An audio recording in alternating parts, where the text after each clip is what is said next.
नमस्कार, आप देख रहे हैं आप तक टीवी चैनल। हमारे संवाददाता शिवहरी शर्मा ने जनपद बरेली से जानकारी देते हुए बताया, यथार्थ गीता दिव्य ज्ञान ट्रस्ट के तत्वाधान में रानी लक्ष्मीबाई इंटर कॉलेज बरेली सभागार में बरेली महानगर के ख्याति प्राप्त प्रतिभाओं को अर्जुन सम्मान से सम्मानित किया गया।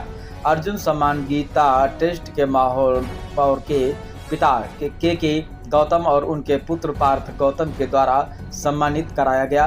श्रीमद् भगवद गीता का 12वां अध्याय का मौखिक पाठ करने पर राजेंद्र पाल योगाचार्य की पुत्री कुमारी हमश्री बातें श्री गायत्री साधक पूर्व पत्रकार दिनेश पांडे, राज्य महिला आयोग की सदस्य Pushpa Pandey, air rifle international से गोल्ड मेडलिस्ट प्राप्ति कुमारी देवनगर राष्ट्रपति पुरस्कार से सम्मानित देहदान की घोषणा कर चुके सेवा निबंध अध्यापक लाल बहादुर गंगवार, पुजारी महासंघ के राष्ट्रीय अध्यक्ष विष्णुदेव पाठक, पत्रकार मुकेश तिवारी की बिटिया गौरी तिवारी, ब्राह्मण महासभा के राष्ट्रीय अध्यक्ष इंद्रदेव त्रिवेदी, राष्ट्रीय ख्याति प्राप्त साहित्यकार सुरेश बाबू मिश्रा, जीवन रेखा हीमोफीलिया जन कल्याण समिति की अध्यक्ष श्रीमती रेखा रानी एवं शिव पार्वती अध्यात्म ट्रस्ट के अध्यक्ष इंद्रभान सक्सेना को समर्पित किए गए कार्यक्रम का संचालन डॉक्टर नीतीश सेठी ने किया।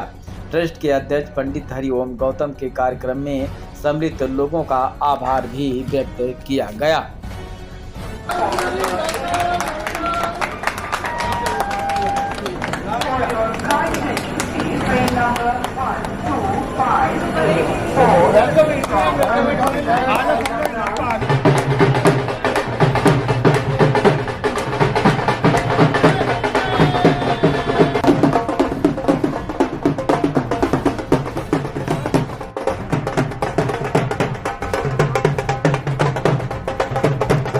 हमारे लिए बहुत ही गर्व का विषय है कि हमारे परम आदरणीय गुरु डॉक्टर श्री धर्मेंद्र कुमार जी, क्योंकि हम डॉक्टर कह सकते हैं कि मानद उपाधि उनको मिल चुकी है और हम सभी बहुत प्रसन्न हैं और गदगद हैं। और ना कि सिर्फ आज बल्कि उस दिन जिस दिन हम लोगों को ये सूचना प्राप्त हुई कि हमारे परम आदरणीय गुरु जी को ये मानद उपाधि और क्रिकेट रिपब्लिक सम्मान से सम्मानित किया जा रहा है। तो मैं चाहूँगा एक बार जोरदार ताली के साथ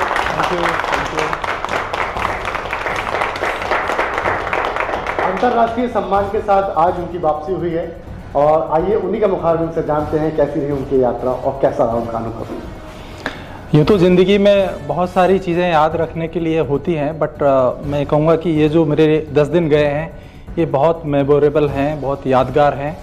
24 मार्च 2025 और उससे भी ज़्यादा आज 30 मार्च 2025 मेरे लिए हमेशा यादगार रहेंगे। 24 मार्च को किर्गिस्तान में ओस स्टेट यूनिवर्सिटी, जो कि एक मेडिकल यूनिवर्सिटी है करीब 80 साल पुरानी, जिसमें करीब 45,000 स्टूडेंट पढ़ते हैं और जिसमें से 3500 या 3700 के लगभग सिर्फ भारत से MBBS कर रहे हैं लोग। तो वहाँ से मुझे दो अवार्ड उन्होंने दिए। पहला मानद उपाधि ऑनररी डॉक्टरेट, किसके लिए, जो मेरे कार्य जो मैं कर रहा हूँ पिछले कई सालों से in the field of yoga and spirituality, उसके लिए। और जो वहाँ का एक अचीवर अवार्ड होता है, किर्गिज रिपब्लिक अचीवर अवार्ड, दोनों के लिए उन्होंने नॉमिनेट किया। उसके लिए बहुत सारे उन्होंने एप्लीकेशन ली, फिर उन्होंने मुझे फाइनल किया। तो मैं धन्यवाद देता हूँ ओस स्टेट यूनिवर्सिटी को, जिन्होंने मुझे इस पुरस्कार से नवाजा। और इस पुरस्कार के साथ मैं ये भी कहूँगा कि अब मेरी जिम्मेवारी जो मैं अभी तक पिछले कई सालों से करता आ रहा हूँ, करीब 5 सालों से 7 सालों से, वो जिम्मेदारी और बढ़ गई है। इसको मैं और जिम्मेदारी के रूप में लेता हूँ कि जो भी समाज में कहीं ना कहीं लोग स्ट्रगल कर रहे हैं एंजाइटी से, स्ट्रेस से या बहुत सारी दुखों से, उनको मैं मदद करूं। तो इस पुरस्कार को मैं एक चुनौती के रूप में लेता हूं कि मैं ज़्यादा से ज़्यादा अपनी सेवाओं को, जो हमारी संस्था है बीइंग स्पिरिचुअल फाउंडेशन, उसके द्वारा मैं लोगों की मदद कर पाऊँ।